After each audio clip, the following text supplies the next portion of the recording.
Hello everybody.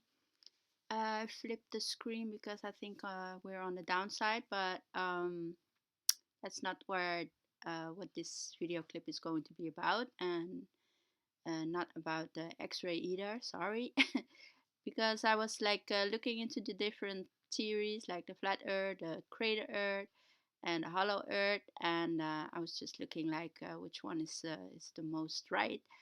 And I was still puzzled about that black spot, that big giant black spot on the moon. Like, what continent is that? And in my mind, I was like, that's maybe like, um, yeah, frozen continent.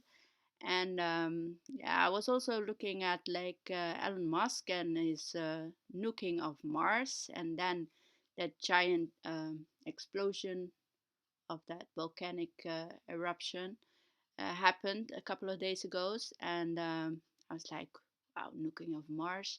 Let's look at Mars. Like, what's Mars look?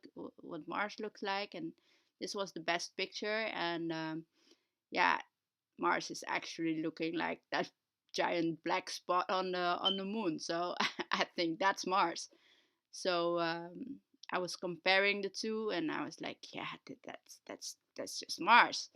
So it has the same form and yeah, the same size as the picture, but that's not it. It's only the same form, and I'm very much sure that they already know that that's Mars, of course, and that's why they want to nuke it. And you got Australia below Mars, and yeah, let's see what Alan has to say about it.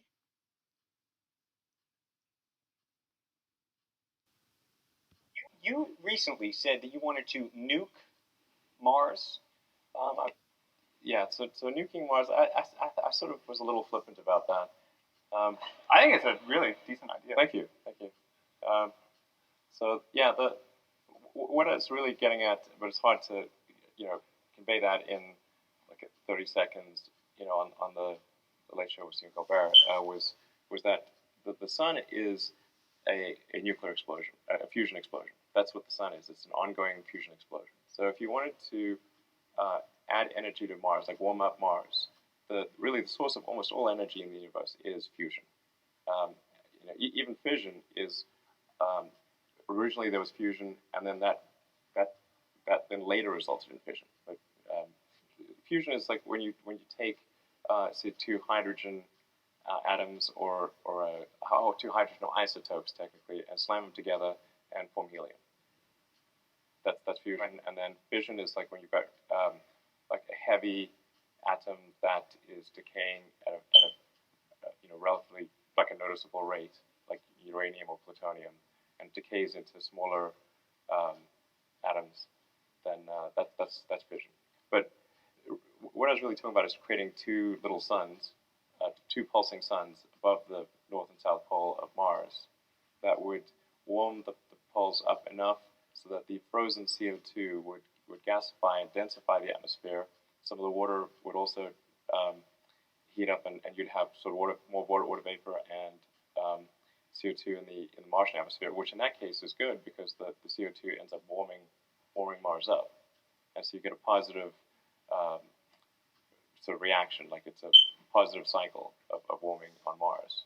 Like you want to warm Mars up, you don't want to warm Earth up, So, well, I mean, the Mars thing is really like if you say what is going to be really important to the preservation of civilization or life as we know it, more than just humanity, because of course we bring life as we know it to Mars, and there's no life that we can detect on the surface of Mars. There may be some subterranean bacterial life, but it's on the surface there isn't anything.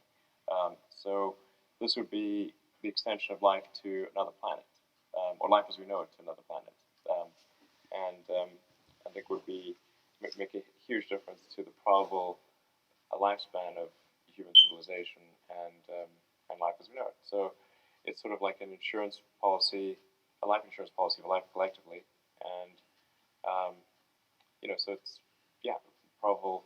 Because you think global warming. What do you think is going to happen here? I do want to be clear. This is a.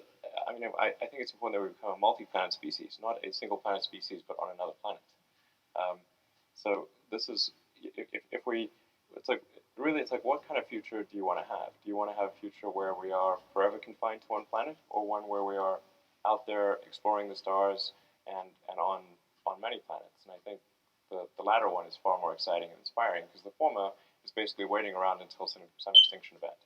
So, because eventually there will be one. Um, and it might be quite far in the future, but it also might not be far in the future. So there's really two main reasons, I think, to make life multiplanetary and to establish a self-sustaining civilization on Mars. One is the defensive reason to ensure that the light of consciousness as we know it is not extinguished or lasts much longer.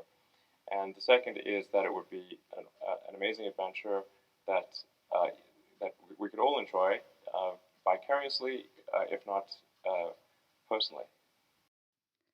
So, and here we got the Tonga volcanic eruption, captured by satellite. I don't think it was a satellite because I don't believe in satellites, but and it was too convenient and to be at the right spot at the right time. So I think they were like doing test nukes, or I don't know. It's close by to Mars, so that's what I think. I think Mars is uh, close by where the Tonga volcanic eruption was situated. So yeah, it's all very convenient and mysterious and strange. And I don't think it's a volcanic eruption. Many people don't think it's a volcanic eruption. So I think it was a nuke. And yeah, I think Mars is close by New Zealand, and they want to defreeze uh, Mars, or a part of Mars, to create life there. So as you see, um, yeah, it's Mars, and yeah, they are going to nuke it or trying to get life over there. So that's why it's their plan to go to Mars, because it's not that far.